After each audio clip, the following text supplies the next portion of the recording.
Hey everybody, welcome to Technical Difficulties, episode number 1. We don't know what exactly happened, but for some reason the GH5 completely stopped working.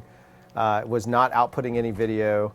It was complete and total chaos. Jeff is going to come into the room with another GH5 in his hands, confused as to why. Get it up. That's fine.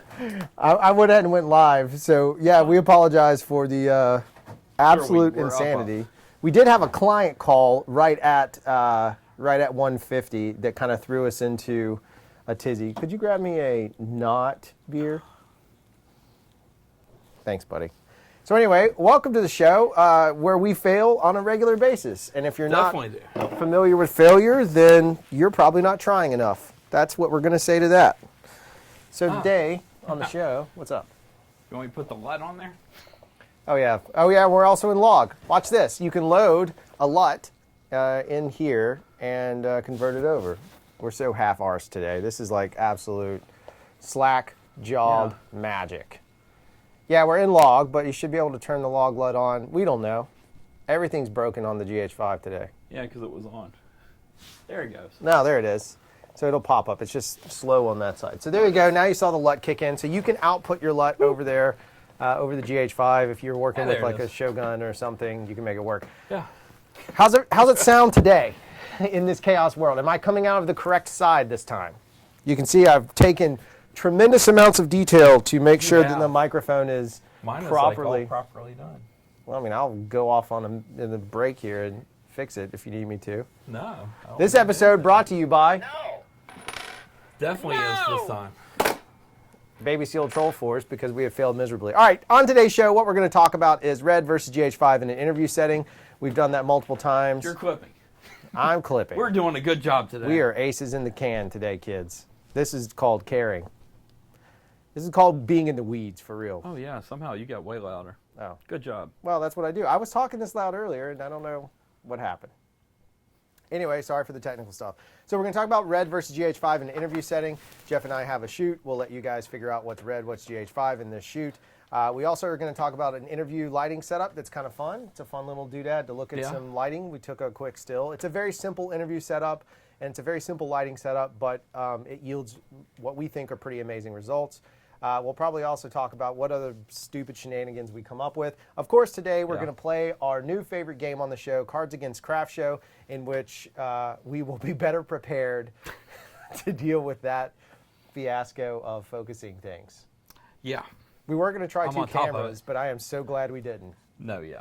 Because definitely not try 2 cameras. No way. So how's everybody doing? Of course, I'm still on my Whole30 diet here, so here's the sound of me opening a can of sparkling LaCroix. Jeff's drinking something fancy. We drank on the show before. Yeah, this is before. Nothing new came out. It's Prairie Phantasmagora Double IPA. It's a good beer. It is a good beer. We're also going to have the CRFTSHO stickers finally up for sale. I will post that link in the description once the show is done and it goes live to the rest of the world.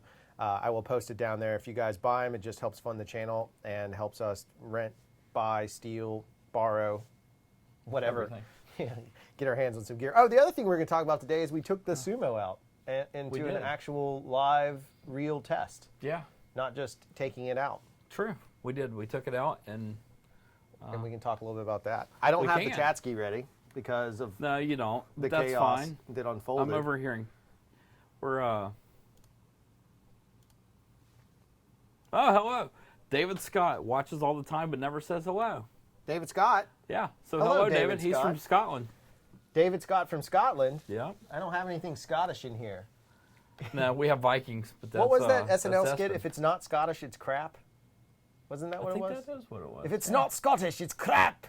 It was like Mike Myers or something. No? Anybody know that one? You guys probably don't. You're probably too young to even know what SNL is. You guys just watch crap on YouTube these days. I'm grumpy. Damn. Screen capture. Here we go. Loading up some goodness. New screen capture. Yeah, or you can watch Vice, too. Yeah. That's another great one. What? Vice. Oh, yeah. Well, we were talking about that earlier. We were. That's what made me think about it. Yeah. So is anybody is anybody here from London? Yeah. And if so, have you gone to the shed at Dulwich? And if you say you have, you're either lying or smart. Let me scale this mofo up. Look at this. Let's go with big scale. There you go. Epic scale so everyone can read their own words. And pow, the chat ski is up. That probably clipped. Who knows? I don't even know if this is the right chat ski. You have people talking in yours? I don't have anybody in mine. Somebody just talked in this one. I have the wrong chat ski. Look at you. What chat is that from? I have no idea. I have Jeez. no clue. We don't even know anymore. Yeah, welcome to the best show You know what? on YouTube. This is an honest to God, like, we were working for a living. Like, there were things happening, and We were this week. this week we actually had things to be done, and we've let ourselves down a very We're still having audio feedback. terrible audio Clips, feedback. yeah. I don't know what's going on. It's don't probably me. Probably is. I'm turning you down more. I don't think my coat is I'm touching going the down. microphone. I have no idea. We're going to get to the topics Everything here in a else is second. set Just right. bear with us. Again, oh, by the way, a fire alarm also went off. Yeah. Right when we were trying to get the camera up. So, I mean, it's complete, total pandemonium in this space. Jeff's got the chat ski. What's going on in the chat box, Jeff? Chris Lott. Chris says Lott. The shed at Dulwich is fantastic. Great food. Yep, I can tell Chris has been there. No, I know. I don't know if Chris has ever left Alabama. Have you left Alabama before, Chris? Aren't you from, like, Arkansas or Mississippi or something? He's probably left to go to Mississippi. Yeah, I think he's from somewhere That's- else. Only a thing that Alabama people do. We don't go far. Wowee is in the house. as Wowee. well. I was just talking to Horst, Uh, the Kiwi extraordinaire. yeah, is anything using batteries? Everything is using batteries, authorized mic, on this show today. Yeah, who knows? We don't know. I fixed the feedback, apparently. Yay. Well, it's probably... It's probably still you. I'm not going to deny that it's possibly me. Yeah. Guys, welcome to our new YouTube channel called Watch Drew Stare at a Screen. I know. Well, I was going to say watch Jeff stare at the screen, but I kind of already do that. That's kind of your MO. Yeah, it is. Wow, there's a lot of Chatsky It's a box beautiful happening. day in Wellington, New Zealand today. That's nice. It's summertime in there in Yeah. Wellyville. Is Kate still down there? Yeah, Kate is. Kate is in We should Wellington. give them Kate's address and be like, here, go stalk Kate. Yeah, I'm sure she would totally... She would love us. Old Katie would love that if we Yeah. did that for her. She would be like, you guys are the best. Thank you for sending a stalker. Though I'm sure since he's a Kiwi, he's probably a very pleasant stalker. Yes. Beers and bros. I don't even know if this... What's Drew stupid doing? Authorized Mike. He is... I'm trying to get the Chatsky up. I think he actually went to work and just decided to I'm editing. make it look like he's Yeah, playing on the I'm screen. cutting. I had clients involved. There's a No, whole he was trying to level. get the chat up here. Pow, now I have the correct Can't chat. cover my belly this time because I have the computer here. So How's that? I don't know. All right, so I'll there's get the there. Chatsky's up. So yeah, so we There it is. we'll talk about the Atomos first, the Sumo, so that I can get my brain around where the hell we even are right now. So we did take the Sumo out into the field. If you saw our review last week, and then we did a separate video review on it. Yep. We did take the Sumo out into the field. We were able to kind of use it as a client monitor. I did use it for a little bit of lighting setup to kind of look at things in that We capacity. did a little bit that way. Yeah. Yeah. And so we did use it. We also used it in conjunction with our Shogun Flame and kind of routed it from the Flame into this and back For a over. client monitor. For a client monitor. She loved it. It was interesting, and it is nice to be able to turn the LUT. So here's how we had it set up. I had the Shogun Flame mounted for me. I was operating the primary camera, and you're going to see some of that footage here in a second. But I operated the primary. Jeff was on the B cam. And so having that Shogun connected allowed me to then kick out an SDI signal over and kick it over to the client monitor. And when it hit the client monitor, I could turn the LUT on because I like to view things in RAW, whether it's RED or GH5. I like to look at things in RAW format when I'm filming. So I was watching things in RAW or log or whatever it is. And the client, of course, they made a note about it being a little milky looking. And so we turned the LUT on, which is one of our CRFTSHO premium LUTs, which you should buy if you haven't already. Because they're fantastic, and I think they work very well. And I'm saying that as an editor. I'm not saying that as Shameless plugging. Yeah, well, I am shameless plugging. Anyway, we turned it on, and the monitor worked fantastic. It had all the tools we needed. It looked great. And then me and Jeff dorked out and did a few things with HDR just to see what it would look like in the HDR side. Yeah. I also wanted to make a quick clarification on this monitor that has been brought to our attention. Yeah. One of the things about this monitor that I don't fully understand, though it works, so that's all I personally need to understand, is that when we took a clip directly out of this that was flagged for HDR and put it onto YouTube, it triggered HDR on YouTube. However, that clip was not graded. That means that footage was straight out of this, straight out of Compton. It was literally coming out of this monitor and going straight up to, I don't even know if there was a LUT on it. There wasn't even a LUT on there. No LUT. Right, which makes me wonder, could you then make HDR10 LUTs? Question? Yeah, yes, and now we will sell those. But what was interesting was we were able to take that LUT and apply it. I know MPEG saw it raw on the HDR10 version, and it again, it wasn't perfect, but for a straight up stream, it was pretty awesome to see HDR10 get thrown up that quick. Did you have any thoughts about it? I thought it worked pretty well. There you go. Wordy Jeff. Yeah. Just not even giving me time to get a soda break in. I'm hesitant to say more until I do more testing. Yeah, we did have a conversation. So, a couple combos about it. It works. It triggers. Yeah. The other side of it too is, you know, we were talking about needing a flag outside, and we had a couple people ask us questions about it, how bright the monitor was. The monitor's plenty bright. We purposely turned the monitor into the sun. Yes. As if we were in, this is the worst case scenario in history. The sun was literally hitting behind it. Yeah, the monitor, behind the monitor. And so then we put up a flag and it was fine. It worked. It did what. In worst fact, case scenario was that you could still see it in bright sunlight. Right. It's not the brightest image in bright sunlight with the sun behind you and reflections in your face. No, totally. But even on set, when we did ether and we had a blackout tent for ether so that we could. So just understand, like on a big production or on something where you are literally using this monitor for really important color.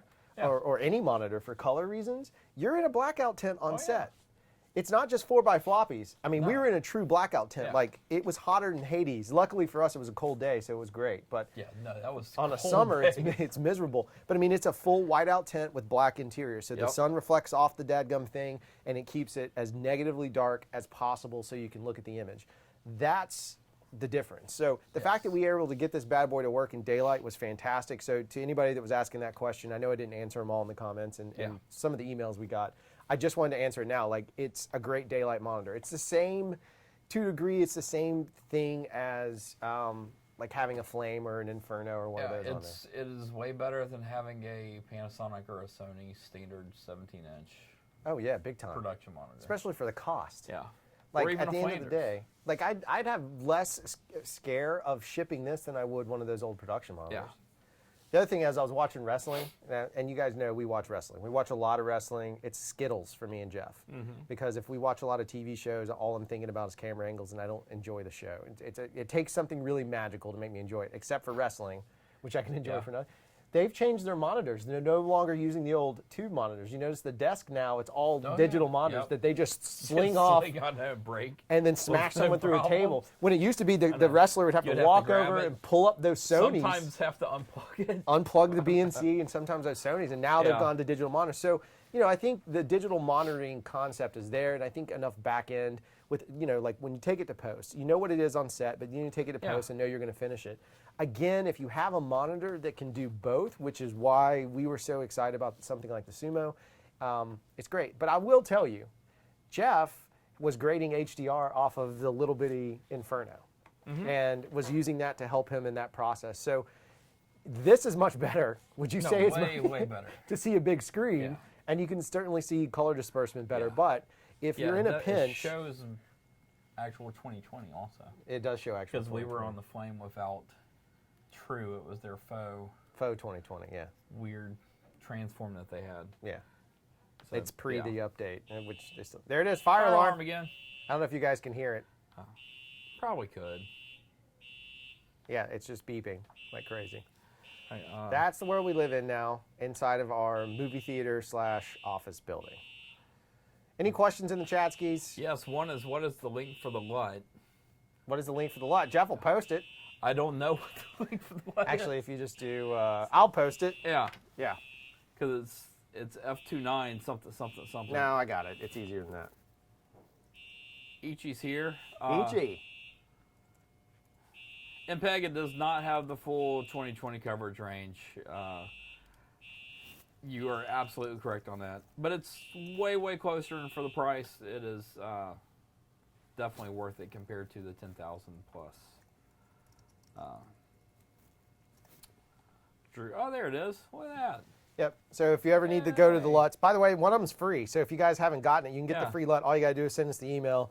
We just want it so we know where the community stands and all that kind of junk. We're not going to spam you with crap. But if you do that, you can sign up, and it'll automatically, and if it doesn't, just tell me, but it automatically should send you a tungsten LUT. So if you're in daylight, or I'm sorry, if you're in a tungsten environment, set it to a perfect 3200, and the results to start with. Ichi, look, man, a little bit of an endorsement. I know you like lots of different things, but you and I were talking offline about it. Could you, I don't know, if you feel like giving us an endorsement in there, I know that Ichi and I talked about it in length. It's not a super creative LUT. This is for you. Your job is to be creative. No one should tell you how to create except for yourself or maybe a client if they're paying you. All we're trying to do is give you a nice even image that then get everybody else's LUTs and stack them on top or play with them or do whatever you want to do. But it gives you a balancing act to balance your footage out really cleanly and really efficiently. Yeah. It just makes a nice platform to start with. So with that said, one of the things we were going to talk about today, of course, was Red versus GH5 in an interview setting. But before we do that, we want to show you guys a quick little bit of footage and a little musical montage to go with it. And I'll kill the Chatsky here. What's this for? It's just some footage Yeah. that I brought in wrong. Let me fix it That's real fine. quick. It's just a little bit of footage for them to see. There's no dialogue on it because, you know, I don't want to, what they're saying doesn't matter. But here is some footage for you guys to look at. This is raw format or whatever you want to call it. Here you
All right, so there you go. There's a quick look at some of that footage.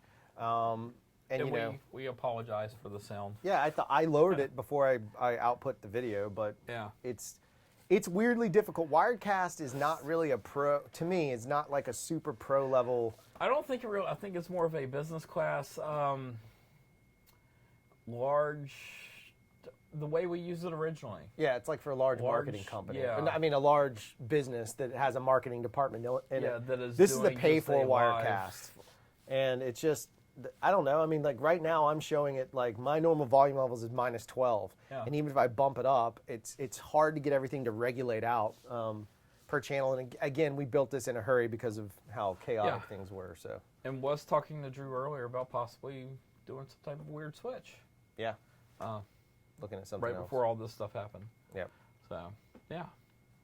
So anyway, that was some of the footage that we threw in there. We wanted to kind of show that coverage. I'll let you guys figure out what you think it might be. It's not really super relevant to life, but sometimes it's fun to have that conversation. But yeah, there is definitely some footage involved in that. There were some interesting camera angles used. Vikings! Welcome, Espen. Vikings are here. Oh, He's blocked. he's blocked. Go to that side. Yeah, Vikings can go over here. There you go. Vikings. Vikings. So anyway, so looking at the footage, so we used an 85 mil for some of it, and we'll go over that in some of the lighting breakdown. We used an 85 mil and we used a 35 mil. And then the other lens, I think, was a variable. Yeah. Yeah. As it was kind of shifting around. Jeff kind of reframed as he needed to. So we kind of mixed them up that way to kind of make sure that the Chatsky's not live. There we go. Yeah, I went. To make sure that things are working fluidly. Whoa. Yeah. Now the screen's all weird. Well, that's what happens. I know. I never looked that direction. Yeah. when I do, it's to try and figure out what we're doing next. Yep. We have no idea what's going on. Anyway, so That's one of the okay. problems that we ran into, like, just so you guys know, so when we did, what was that? When we did an interview at one point, we noted we had to change the red. This was short, so it didn't really matter, but we Yeah. had to change the red to some insane compression rate because they were long format interviews. It was before, like, we owned, and that's what the got us. red? Yeah, Yeah, we went all the way to like 12 to 1 or so, compression-wise. yeah. 12 or 13. And I think we were at So that we can 4K or yeah, so 2K that we can or get something. hours. It was like an hour-long interview string out, and I'll be honest with you, the red is just terrible for that. I think it's garbage. It is high compression. The red's pretty terrible. It was garbage, and it was not worth it. And that's what got us initially looking. I think that was for like a TV show called The Cowboy Way. It was. It was for a TV show called The Cowboy Way, which is Reality TV. yeah, it's a reality show here in the States. They just hired us to film some pickup interviews, and we shot them with the red because that's what they wanted. And at the time, that's all we had. We didn't have GH5s, and so we tested it, and it did fine. But my God, it was also meant that we had to render all these files out at these brutal, like, you know, we Yeah. had to convert all these R3Ds, marry them with audio, make dailies essentially, and then send those Yeah. out. Jeff graded them all, of course. The upside, of course, with red is that sensor, you know, you get a little bit better depth out of the sensor itself. I mean, just not talking about low light scenarios, just very simply, we're shooting daylight exterior for that piece, but Yeah, we were. being able to have like the background, being able to knock it down so far and really just kind of put separation from the background was a nice functionality. Or being able to control the amount of separation the subject has from the background, because in some cases we wanted them to be a little more mixed in. Yeah, And so having a red in that case was pretty handy. it was. And we talked about shooting red with the Gary Oldman and what's her face, Emily Yeah. Mortimer, the job, the movie. interview job we had for that movie. We thought about shooting the red with that, but that just got to be carrying around a red all day was just going to be a nightmare. Plus, it was so big on set, it just wasn't really Yeah. worth it. But it's still a tiny camera compared to the other cameras. Yeah. The other side of it, though, is like even from a footage standpoint, like I'd much rather, I don't know, R3Ds play pretty smoothly in Premiere versus They do. they do work a little bit better. So maybe if you're doing a long form doc, you might want to consider some of your B-roll being shot with red and your interviews being shot with something else, because Yeah. we know they mix. We've already proven that. But you know, a red in an interview scenario, unless if it's a long form interview and it's an exploratory or a discovery interview, meaning you're just developing the story out of it, I would stay away from it. I'm not a big fan of, unless we have to and it Yeah. calls for it. I'm not a big fan of it. No, I agree. We also don't have massive cards. We don't. We still run our 64 gigs because we have 10 Yeah. billion of them. So We do. We have a lot Just some of thoughts on it. cards. yeah, we have way more than we need. What else is going on in the Chasky? Any questions? You guys have any thoughts on the? Have you shot red? Has anybody here shot red? Espen, didn't you shoot red for a while? I can't even remember. I'm not I sure. don't remember who else shots red. Have you guys ever done interviews? What is your favorite camera for interviewing? That's a good question to ask. Have you used a GH5? Have you used a Sony? Have you used I a would be Canon? interested in that because I'm used to a very standardized answer on that. I wouldn't probably shoot Actually. interviews with an Alexa. That'd be a nightmare. Oh, I definitely wouldn't. Unless you had the over. like- If you're shooting a mirror, oh yeah, I and a can see mirror. it from Yeah, there. a mirror works. Yeah. yeah. Just something to consider. It's not just about footprint. It's also about being able to, like, I it's would an say interview. the- You're going to the- stack B-roll on top of it anyway, hopefully. Yeah, the usual corporate-y kind of interview segment, I would say most people that I know would be C100 or C300. Yeah.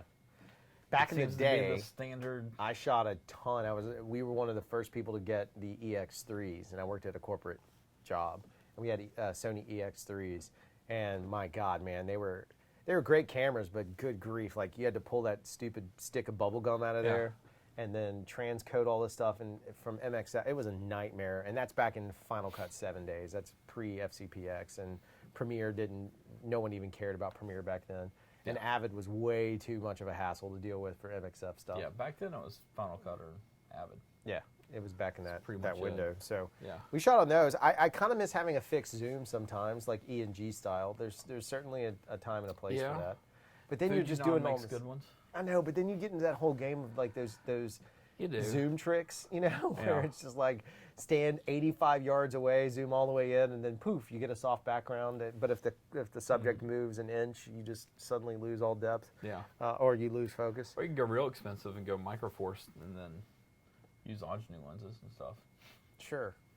Yeah, let's go down that route. Hey, if someone wants to fund it, I'll do that I know. interview. Yeah. I'll do that stuff all day. We did it for a movie We did do it for a where movie. it was fake interviews. Yeah, fake interviews. Fake interviews matter. It does. Trev says at Craft Show, my hands are too poor to hold That a is red. not- That's authorized Mike. Sorry, Trev. Yeah, that's Authorized not Mike true. says my hands are too poor to hold a red. No, they're not, sir. You can rent one, I promise. In fact, I don't even think you need one. I'm not anti-red. No. Hell, I love the Uh-uh. red. It's a great camera. I love I love all cameras. Well, MPEG said, "What's wrong with the GH5 for that?" Absolutely nothing. Absolutely That's why not- we yeah. use it now. Absolutely correct. Trev says at Craft Show, do either of you use a director's viewfinder? And the best interview camera I'd say is something like the C100, FS5, even a camcorder series. Totally agree. I don't see it anymore. I used to. Yeah, I still on occasion will use a director's viewfinder, but the app that I use is called Artemis. You use On my Artemis phone. and I use Panavisions. I have Panavisions too, but Artemis is the Yeah. one that on my iPhone, and it's on here. I think it's on here. I don't remember. But Artemis is the one I use because I can actually load the lenses that I'm using. See, that's the terrible thing about the Panavision one. No, you're that I limited to don't panning like. glass. Yeah, you are, which is all full frame with full frame sensor, so Right. it's not the exact. So I like to use an Artemis because it allowed that, and it was a little bit better. So for me, it was doing that. Then after a while, you start to, unless you can afford to rent a real director's viewfinder, that said the kind that allows you to mount the actual glass you're Yeah. filming with to it. Those are fun, but they're also a pain in the butt too. They are, but they're also super expensive to rent. No, they are. And you're going to be on a bigger budget show, and you're probably not DP. Well, you might be. Yeah. You might be a DP director. You might be Yeah. Steven Soderberghing it. I have seen a few directors that will also have their own rented Yeah, no, I get it. viewfinder. I totally think that makes sense. Because I did do one movie. Nobody here was on it yet that I know of. Matty B might be in the chat. Indianapolis. Yeah. Mario Both. had one. He had one, and then Tom had one, and then Andres had one as Yeah. well. There you go. So you had camera op, DP, director.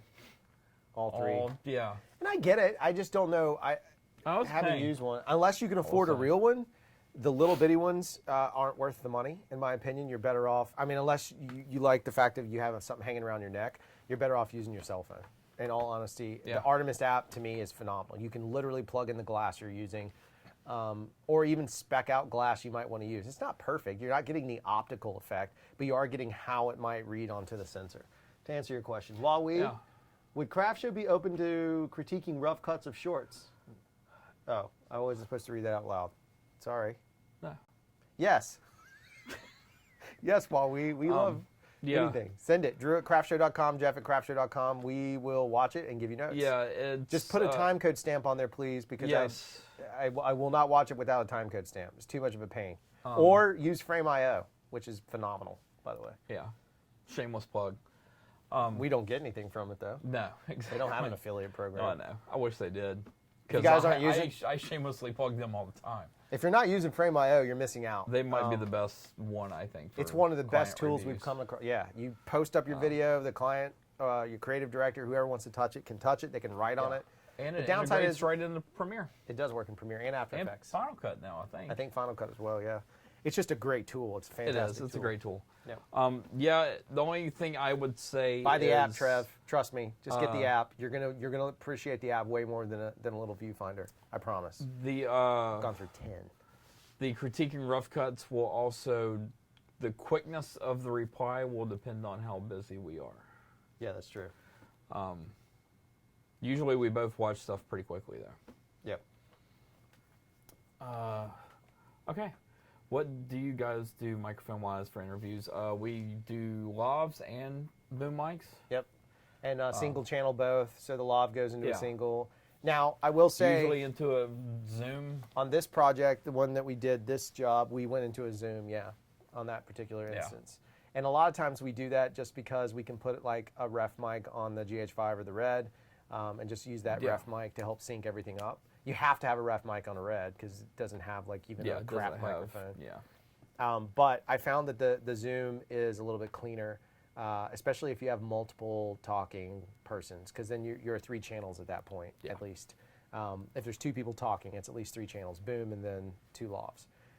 And we're using these old film lavs, which you guys can see, the flesh-colored Can cable. see yours.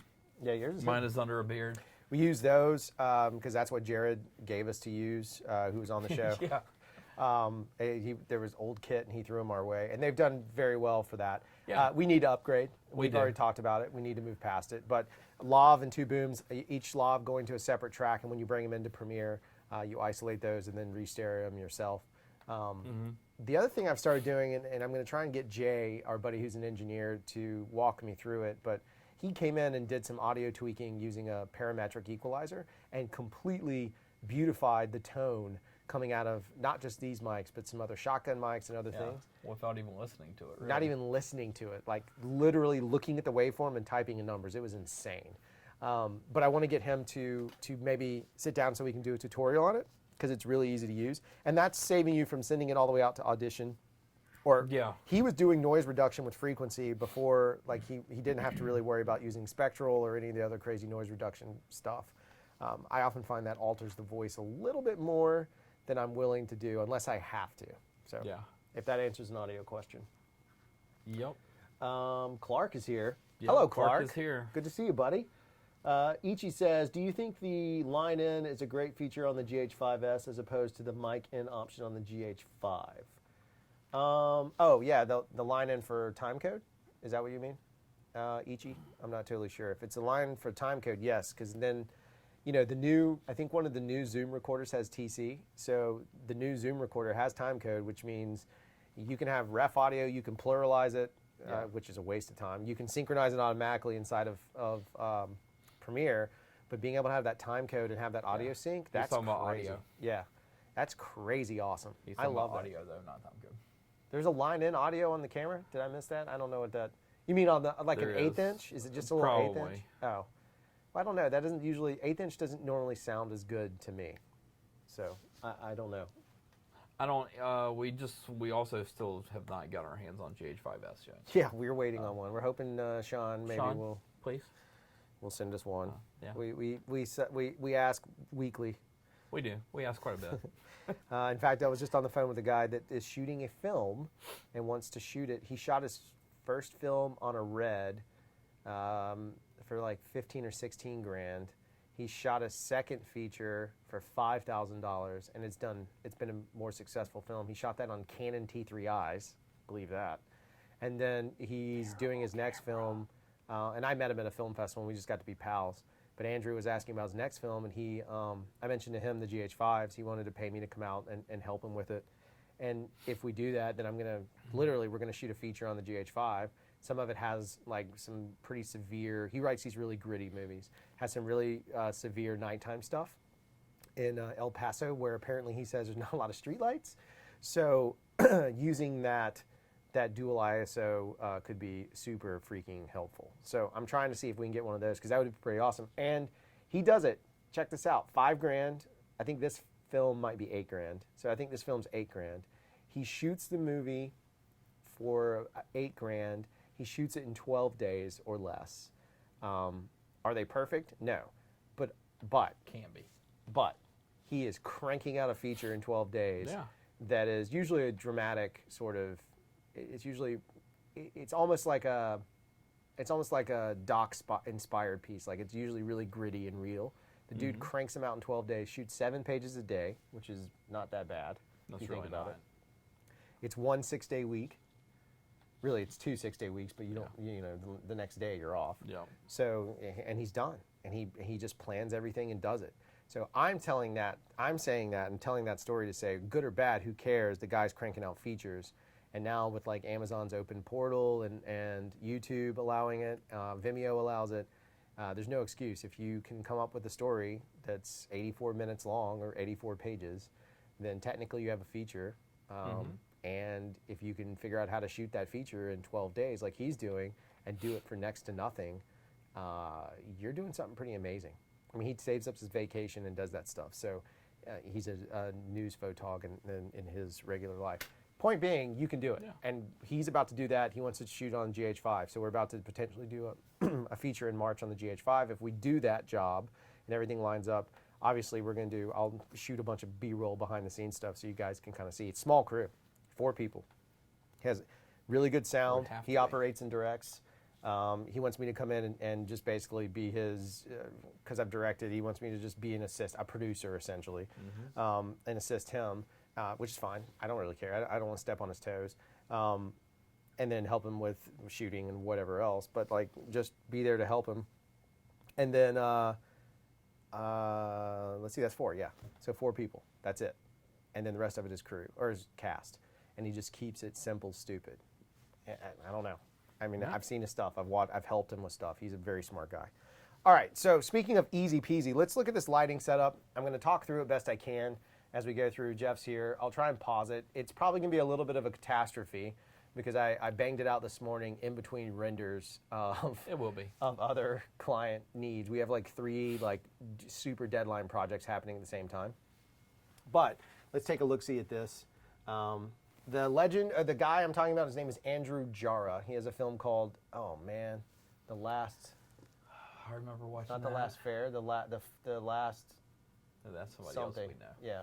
God, I can't remember. I Anyway, think it's I a really remember. cool zombie film that's not a zombie film. Yeah. It's really well done. Really clever movie. I think I remember Very that. dramatic, very long, but that's how he does it. A lot of heavy dialogue scenes. There's not a lot of stunts, not a lot of gore. He's just very thoughtful about every single frame. Andrew Jara. Or maybe it's Wara. Either way, it's Andrew, Jara. You should know this. Yeah. Where's the beer, guys? Ichi, I'm still on a diet. Right here. What lav mics are you guys wearing? I have no idea. They're expensive. I actually don't have any idea. They're what Countrymen's. We're wearing Countrymen's. Does that make any sense to anyone? We have no idea. Not a Doesn't sound to guy. me either. Yeah. All right, here we go. Let's get rid of the old chat.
See, that's what happens. I did not set this up correctly. So that's fine. We'll just do it again. I gotta even remember how to do this crap. Maybe it's this button. Let's try it again. Huh? Top-notch show, guys. Top-notch. Top-notch. Boop. All right, so here is the shot Round yet two. again. Round 2. This is the frontal shot. I'm going to show you the reverse of what the lighting is. This is obviously the raw image. There you go. On the left-hand side of the frame, you have a Kino 4x4 that is 3, we call it salt and pepper or dirty. It's 3 daylight and 1 tungsten. The Atomos is just below it. We have a Wasp that's daylight. It's through a 4x4 silk that's about 2 feet from the lamp based on spacing. The B-cam's all the way on the right there. And the Wasp is just working as just a soft offset.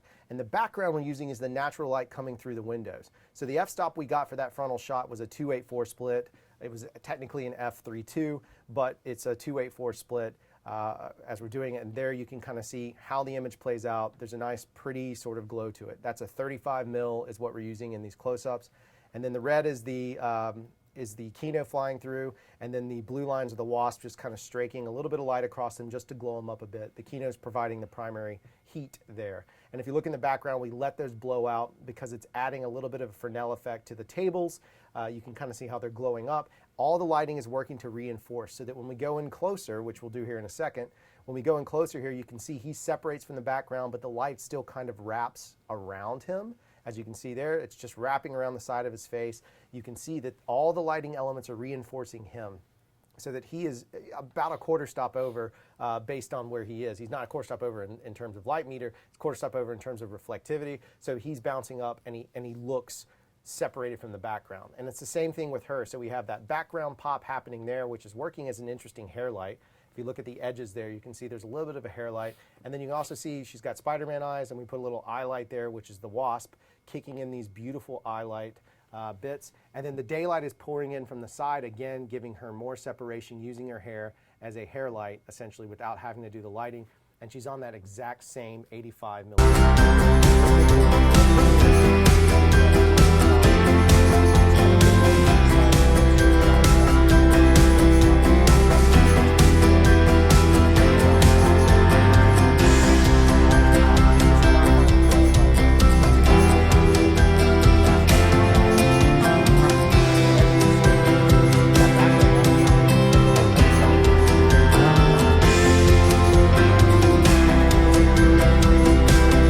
Story about their business and what's going on in it.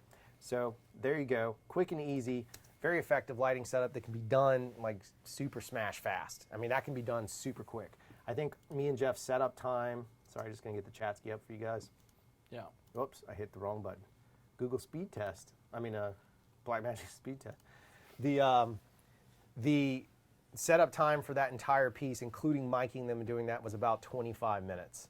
So, and that was just me and Jeff. We had to move furniture, we had to dress the set, and we did that. If I could pull up the photo, I should have thought that out. We did that off a single photo. So they just sent us a photograph standing basically kind of where the camera would end up being. They just sent us a photograph and said, hey, this is what our room looks like. And so we immediately started planning. And we made evaluations as we went.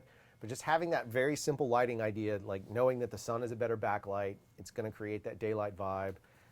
We turned off all the tungsten lights in the house, except for there was one on and left behind us, but it didn't matter.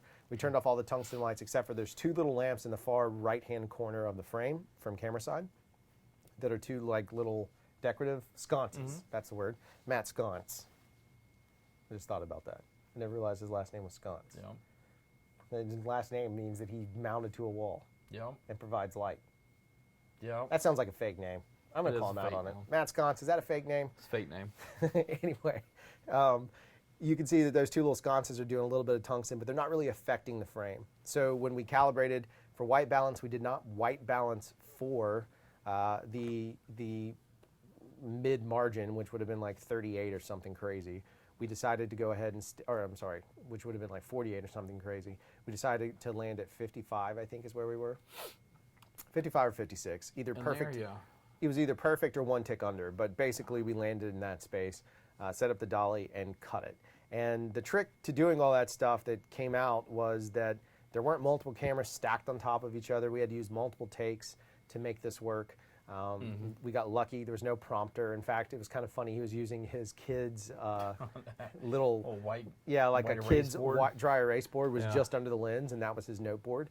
But it was just being thoughtful about how we were going to cut it and approach it. My thing is about having two cameras, and this is another plus for GH5 and a negative against Red in some ways. When you have two cameras, it's really nice to just set up that alternate camera, even if it's just static. To set up that alternate angle camera like a profile or just something different that you can use when you absolutely positively have to shoot every last mother in the room. You can cut away. Yeah. And typically the way Jeff and I do that, one of us will do audio and operate that camera, and the other person will focus on directing and operating the camera. In this case, it was my turn to direct and operate. Jeff was doing audio on the other side, and everything turned out happy-pappy. Yeah.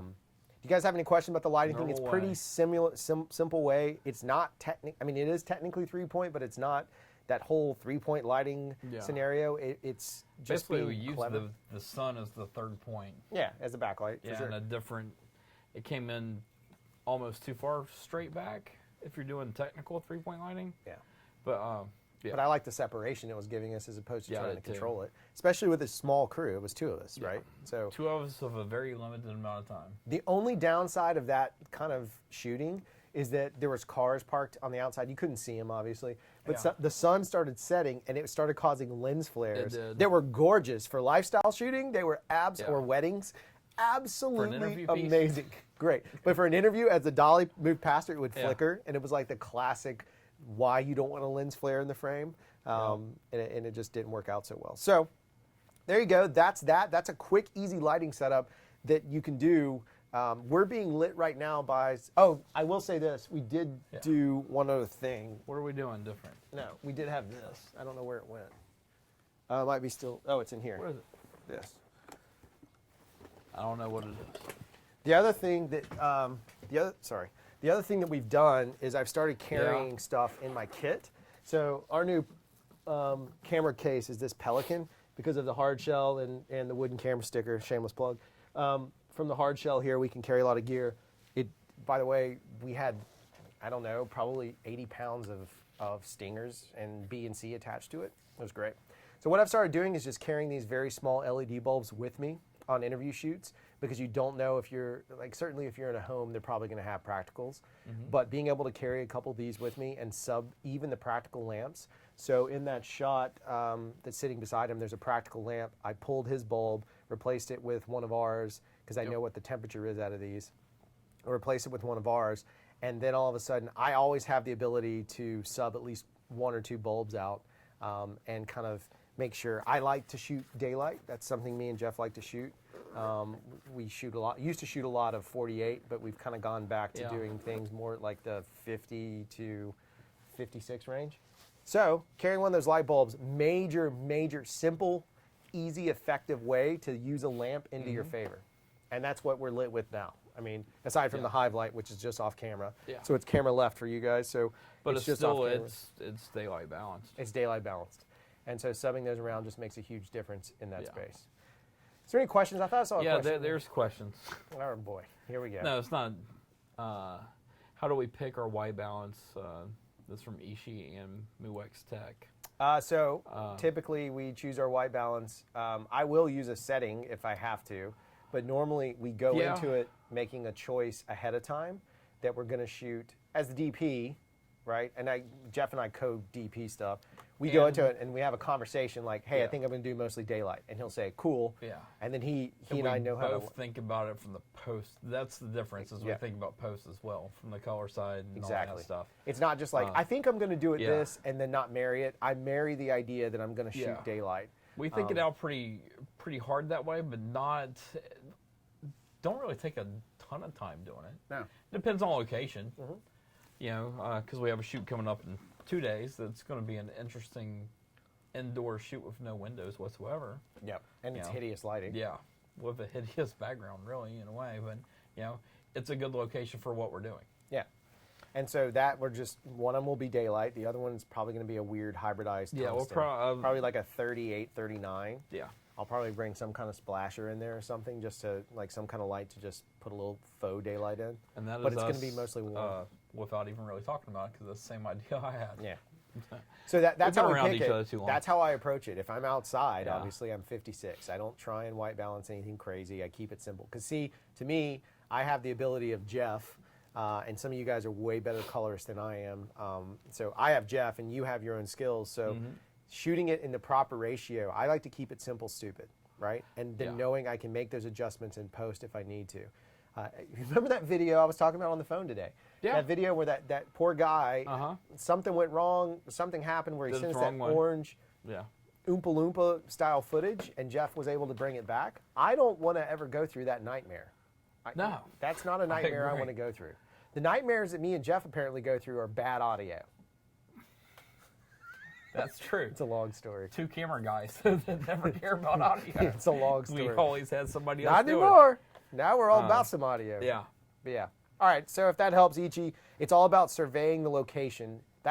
That's why I said the guy sent me a snapshot. So the client sent me a snapshot of his home for me to look at it. I always ask for a photograph of any location before I go in, and I ask them to take a wide shot. And if I don't see what I want in it, then I ask them, can you take a picture, tilt it up so I can see the ceiling a little bit? Because you want to look and see what kind of lights they have in place. And normally you can judge that from a phone. I mean, if I see, like up above us, we don't use them, are fluoros. Oh yeah, they're terrible fluoros. But if that's all I knew I was going to have, it's like, well, I'm going to have to bring in my own lighting, which means if I'm bringing in my own lighting, I can start from 0.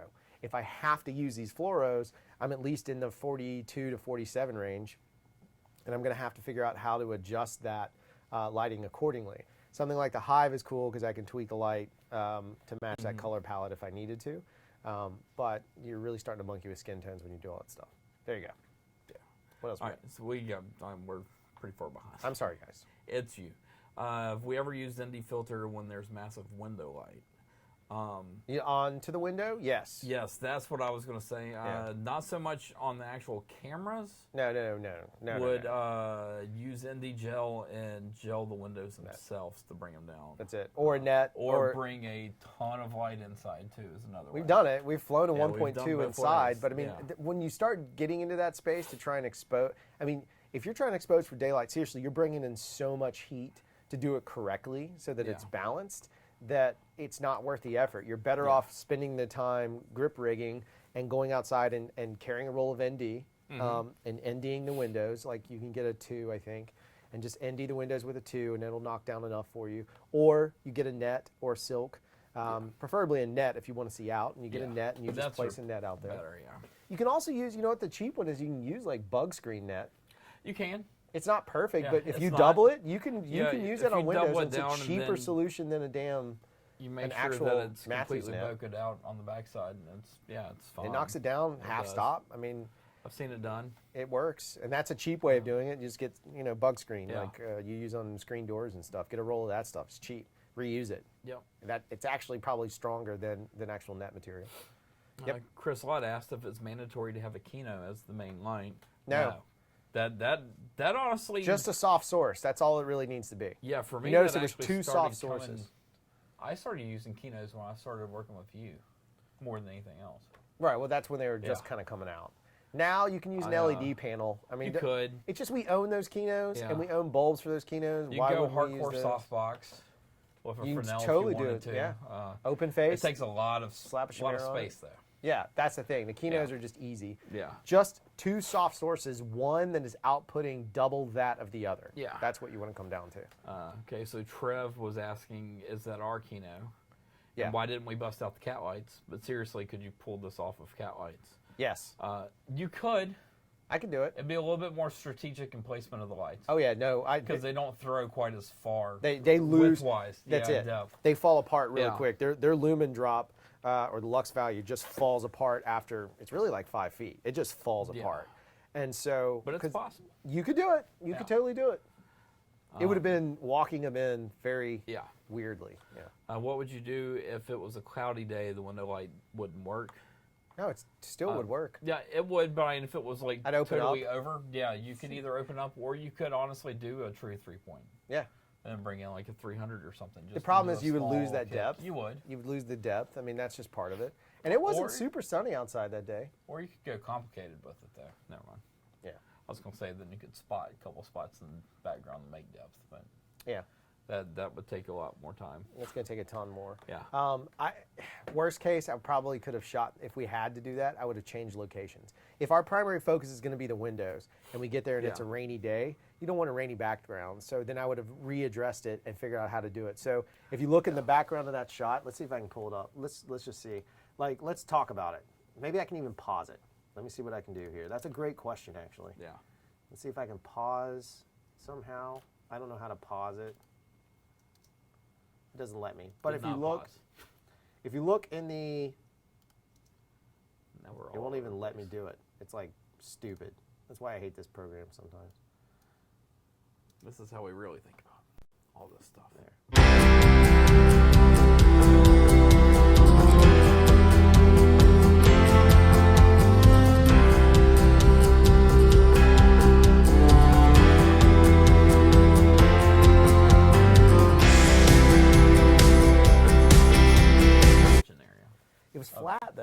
was. No, I enjoy like more of an angle. You So could light on do the it. Let's see if side. this photo will pop up, and then you guys can see the photo. I'm only there you thinking go. that because you could use that window space Yeah. as the side light. I just realized I probably was talking over sound that wasn't there. But yeah, I would Probably. shoot this direction and put them at the kitchen table is what I would do. So where I took this photo, or not kitchen, dining room table, in that area, I'd set the camera there and shoot across it.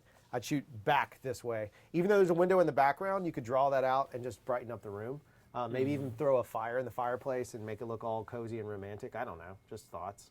But it was a great question because, I mean, that's true solution you're going to have to deal with at some point. What else we got? I'm looking through them. West Side Films actually answered Kevin Chung's question about the cloudy day too, where you can bring in more light. Yeah, something it's more. totally right. Or that's what I was saying, open yeah. up. I mean, we were at a 2.8/4 split. Yeah. You know, the lens we were using, that 35 goes to a 2.1, so Yeah.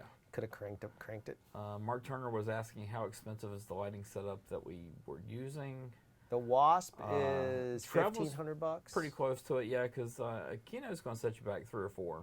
Yeah, but you don't need a Okay, Kino. for it. No, you don't. You can get those. What are those Chinese lights that everybody Well, Trev loves? was saying you could use the aperture through Apertures. 300Ds. There you go. Yeah, you could do that. There you go. You could use older Chimeras or Yeah. even older Aries. Dude, really, at this you know, point, you can Fresnels. buy Fresnel lights you can buy fairly Fresnels pretty cheap. because nobody wants to use them anymore. So you Yeah. can find a Fresnel kit on eBay, and that, granted, you're going to have bulb issues, but those lights are constant throughput. Yeah. They last. Well, the fact that you can change the bulb on them is what the major advantage Yeah, is. they're I think you have to tanks, too. send. Yeah, they are tanks. You have to send off LED lights to have them refab. Yeah. Those blanket lights, or sorry, those flat lights. We Uh-huh. call them blankets, but those flat lights, you can get the same effect. You string up one of those flat lights and then put some kind of schmutz over it, whether it's parchment paper if you're on the cheap, like baker's paper, or a silk, and soften that light up. You just want it to be, you just want this, for you guys it's the other way, but for us, if you want this lamp from camera side, you want this lamp in that particular lighting to be a little bit, give you a little more punch than this side over here. So your left, your camera right side lamp is giving you more punch, depending on what your primary subject is. If she were my primary subject, I would reverse the lenses, reverse the lamps, and had the primary lamp over here. But she was tertiary, so secondary. Yeah. All right. So, what is the toughest lighting you've ever had to deal with? I'm not trying to bring it up, but to me it was Heirloom, the caves. Heirloom caves, yeah, that's pretty close. For me, that was one of the Yeah. toughest. For me, it would be the marijuana grow house from Oh yeah, that's probably brutal. from the other shoot out in Washington. It was a legal grow house too. Yeah, growing lights Yeah. are not fun to try and No, balance that's with. true. That would be, but Heirloom is a very close second. Those caves, Yeah. just because of what we could bring in, what we couldn't bring in. I did a carpet, because on the movie side I usually have enough grip gear, and I'm Yeah. pretty clever about locations to deal with it. Because that hospital in Convergence, if you haven't seen that, that's mostly top lit because we had to use the lights. Yeah, we but would walk in, also but we changed every single yeah, bulb, every single bulb. every single Lumiere or whatever, Yeah. Lumiere, whatever That's they a are. pretty challenging lighting. They all had to be changed. Yeah. So every time we were in a hallway, every single lamp in that hallway had to be changed out from, crappy consumer bulbs to Kinos. We have a whole Yeah. huge box of them, of these beautiful Kino bulbs. So we had to change out all those. That was pretty crazy. The fact that we had to light carpet for an ad. That was actually extremely brutal. hard. That was brutal on me because I had to deal with a kid on Yeah. carpet, and they wanted the carpet reset. So the problem was there's no natural lighting. It's a square room. They want to see the entire room looking straight down. So where do you put your lamps? So Yeah. Where do you put the camera? where do you put the camera? I mean, it was insane. That And it was sounds simple until you get into that room. You're like, well, I can't. Yeah. You can't see my feet. That was the day I wish I had a run stop on the camera. Yeah, no joke. Yeah, like once you got into the room, you had to stay in the room. Yeah. So I had to like. I was stuck on it the was- dresser. Yeah. Jeff was literally sitting on a dresser. It was bizarre. It was a very, It was a like, very- thinking back on it, it was a bizarre. And it was brutal Yeah. because they were very specific on how the carpet had to Oh, look. yeah, they were Go very figure. specific. Carpet's But that's pain. Carpet Company. Yeah, that's their job. I get it. I Yep. support them What do you guys think of mixing daylight and tungsten for music videos? all the time. I would say even going with 48. colored gels Go to and 48. stuff like that and just go for it. Yeah, but commit. Makes all- Just yeah. commit, bro. Just Commit to it, but yeah, I have no problem with it. I You're shoot grading a lot and at 48. Yeah, you're grading in your Not color frames, 48. schemes. 100. Your grading and color schemes are going to be a little, Limited. yeah, You're marrying a color identity. Yeah. You're You're gonna be shooting limited, like film. or you're going to need a very talented colors. You're to shooting fix like stuff. film Yeah. now. I mean, you're marrying that Yeah. identity. I mean, you're You should marrying. be shooting for your look. Yeah. with A lot of mics, people have gotten I think. lazy with color correction where they just shoot it and They fix it have. after the fact. If you're going that route and you're shooting at 48 or somewhere in that range where it's mixed Yeah. daylight and tungsten, 47, 46, if you're playing in that space, you are marrying an identity. You're marrying a color. Yeah. Because there's not a lot of wiggle room. There's not.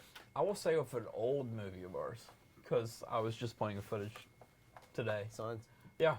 Our DP did a great job of mixing lights and doing it the way he wanted it in camera. Yeah. Because I remember how I graded it, and now going at it completely fresh, trying to make something else new with some new ideas. It still comes out pretty quickly to exactly how he wanted it. No, yeah, it's huge. It's a great idea to shoot for if you're mixing. We had shoot some for your weird color. I had there's some weird stuff color on requests that. in there. We did. Like some greens where it was Yeah. like that sickly, that gross. Well, that's what I'm thinking of. The one looking- guy. Yeah, Dan The- Braverman. yeah. Yeah. The background of that is a very sickly greenish yellow. Oh that, yeah, he was great in the falls scene. off real quick. Oh, it's sick. It's It's really nice. absolutely. It was perfect because Um, he's kind of sleazy and his character is. Yeah. Dan's not. And that'll actually, characters. yeah. Don't want to shamelessly plug, but that'll be up for y'all to see pretty soon. Yeah, yeah. You can go to Jeff's shamelessly plugged website, Yeah, thebeardcolor.com. that is being worked on hard at the moment. Yep. So I'm no longer coming soon 2 years later. Yeah, that's how it works. Okay, get back on this. Manuel, the guy that wanted the link for the LUTs, bought the LUTs. Oh, Likes them. Yeah, awesome. Thank you. Yeah. Yeah, there's some bonus LUTs in there that are hit or miss. Some of those are LUTs for red. Some of those are GH5. We just were like, you know what? Here's a bunch of LUTs. Just if you can use them, awesome. So you get the premium LUTs that work really well, and then we just Yeah. threw in a bunch of bonus. There's like 30 bonus LUTs, I think. I think it's 30. It's something like that. It's a lot of LUTs. I don't know if they're worth the damn or not. They work on some of them are not for log. Some of them are for standard. You're just going to have to play with them because I didn't have time to sort them, but just Yeah. bonus LUTs. And maybe they look cool in log. You get cool creative ideas. I don't know. But some of them are definitely red LUTs too. Cool. Have Aaron Collins is here.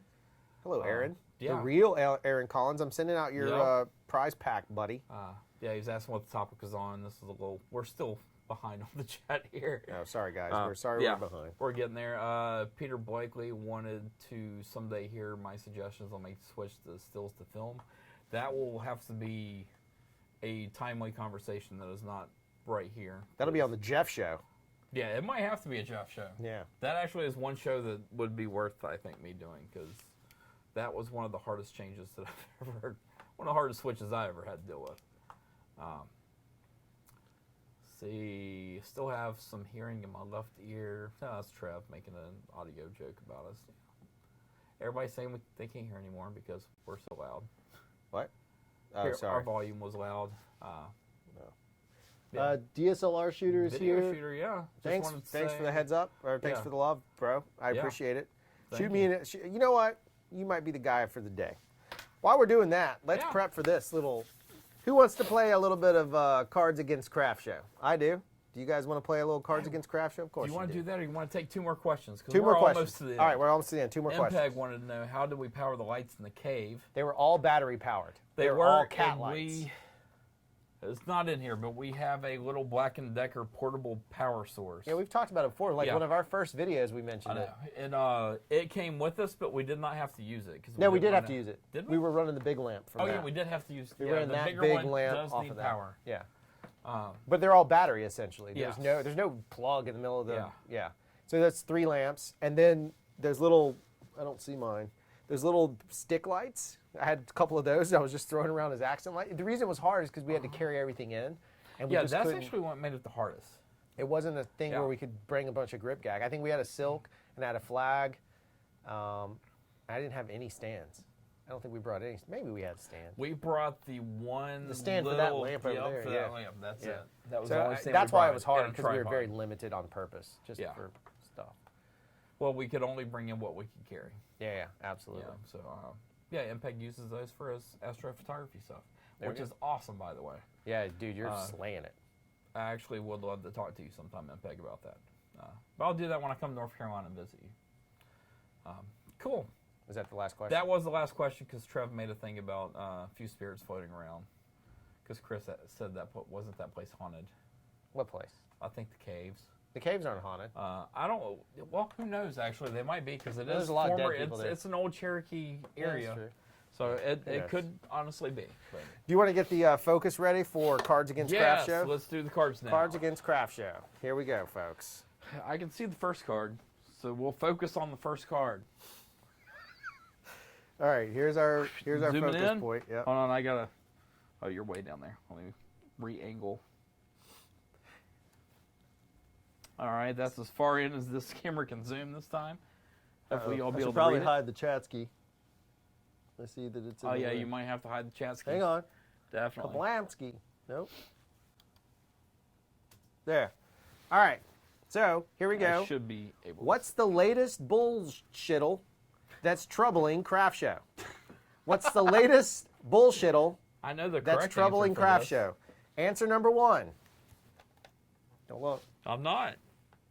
Answer number one. What's the latest trying to get bullshittle it down, but that's before I troubling answer- Craft Show? Answer number two. What's the latest bullshittle that's troubling Craft Show?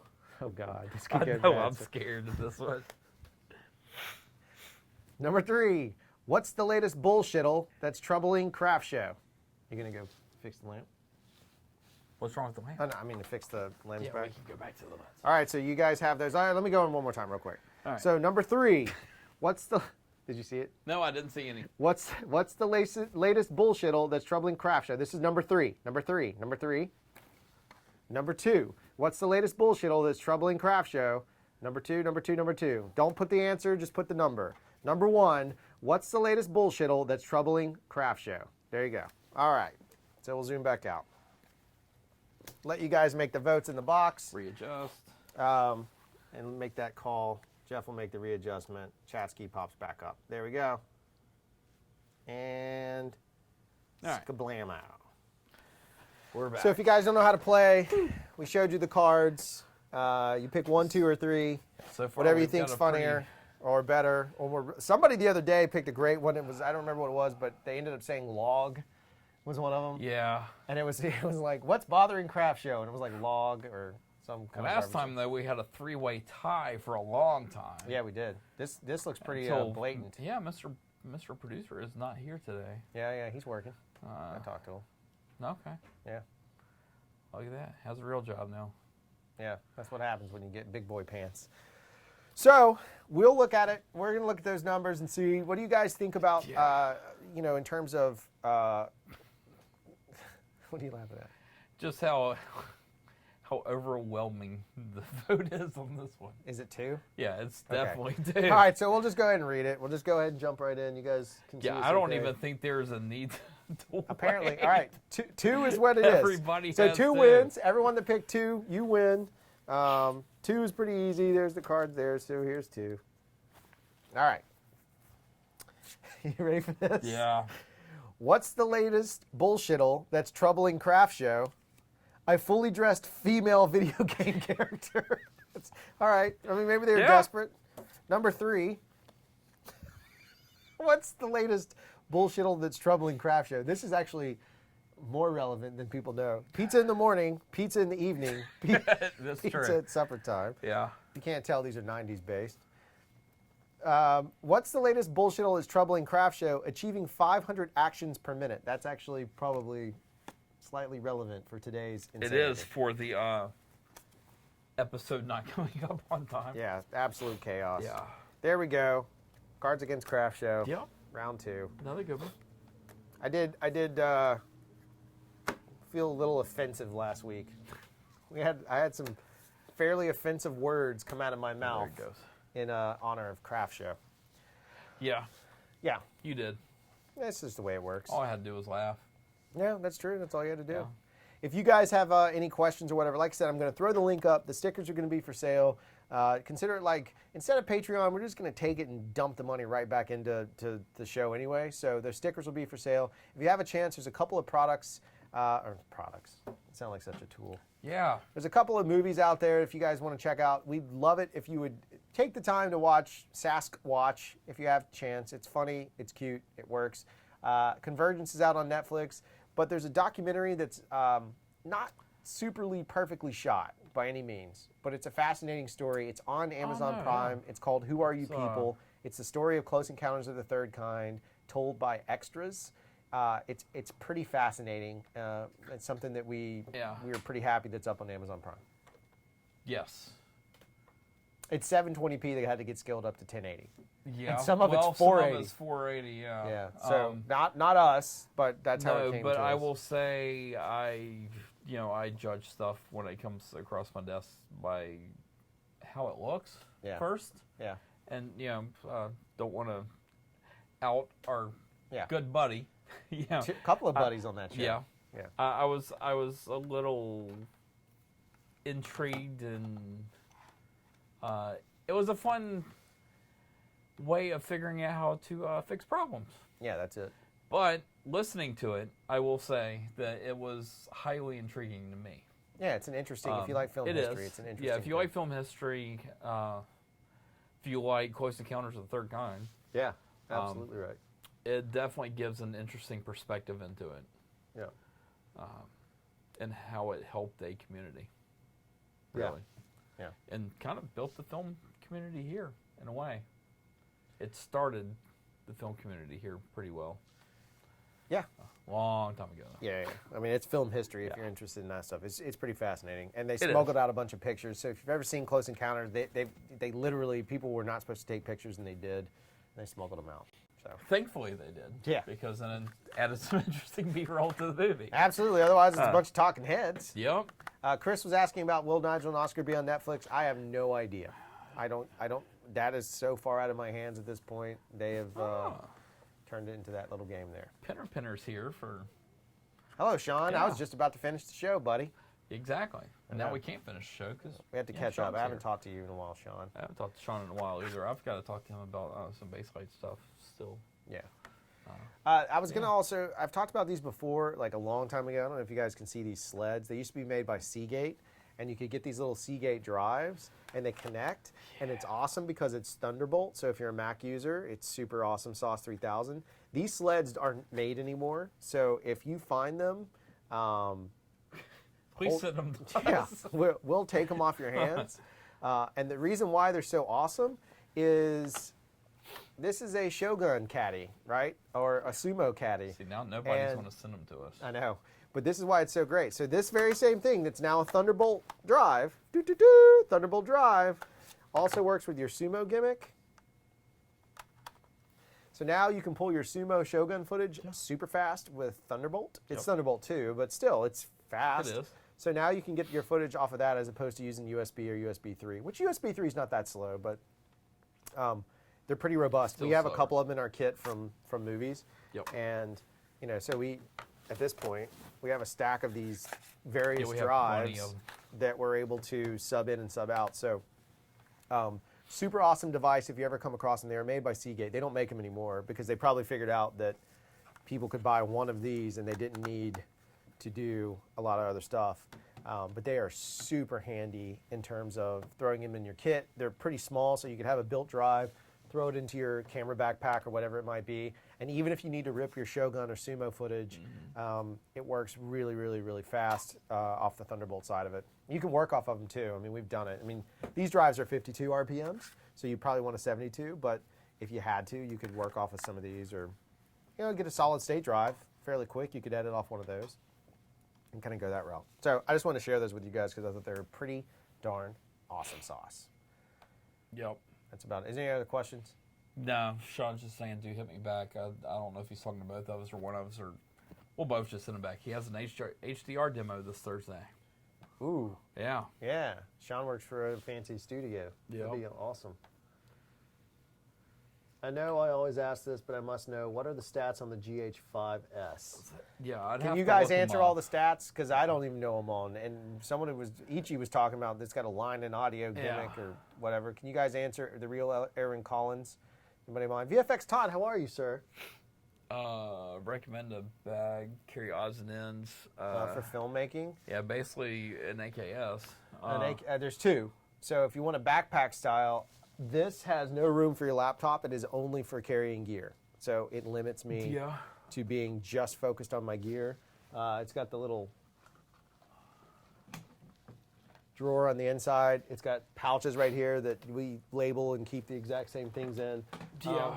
It's a great pack. But Jeff has a Cine bag somewhere. See if he'll grab I'll it. bring it. This is the Cine bag is the absolute best device for carrying all kinds of stuff, which is what an AKS stands for. It actually stands for all kinds. AKS is all kinds of shittle. It is. Yeah, Cine bags. This bag, it's their largest one. I think it's the CS1. Pouches up top. I took all the pouches outside for what we're doing Look now. how much we care about this lens. Exactly. But yeah, it's got pockets all over it. You know, it's got a shoulder strap. It's cheaper than the RE pack, which is kind of the first AC. What do you call that thing from Raiders of the Lost Ark? Arc? Yeah, it's kind of the first AC Ark of the Covenant. See? You said Raiders of the Lost I did. You even said I the did. word. I said it. Whatever. Just happened. It just happened. Just happened. Yeah. Yeah, so those are good. I like that pack because it's not about my laptop. It's about my camera gear. We've used all kinds of cases. Like we carry, I mean, you got to find something that's going to work for you from an organizational standpoint. Yeah. Now, I was talking to a friend of mine who's an organizational specialist. This is kind of cool, or at least I thought it was cool. She was saying the kind of person that I am, meaning she knows I'm a creative weirdo that keeps kind of an untidy office. She was saying that for all of my organization, I need to use as many clear things as I can so that I can just scan over something and know it's in the exact same clear spot as possible. She said, you know, if you can't, then you train yourself. She's like, but if you can carry stuff in clear sort of boxes. So like I have a nuts and bolts thing that I carry that's in clear stuff so I can look through the top of it. Anyway, it's one of the things that she was trying to help me kind of organize my brain. That's one of the other sides of it is being able to find things that I can open up. So even if I AKS this and just throw crap all in it, I can open up the lid and look into it as opposed to unpacking all this crap because it's all perfectly, you know, it's perfectly posed for Pinterest and Instagram.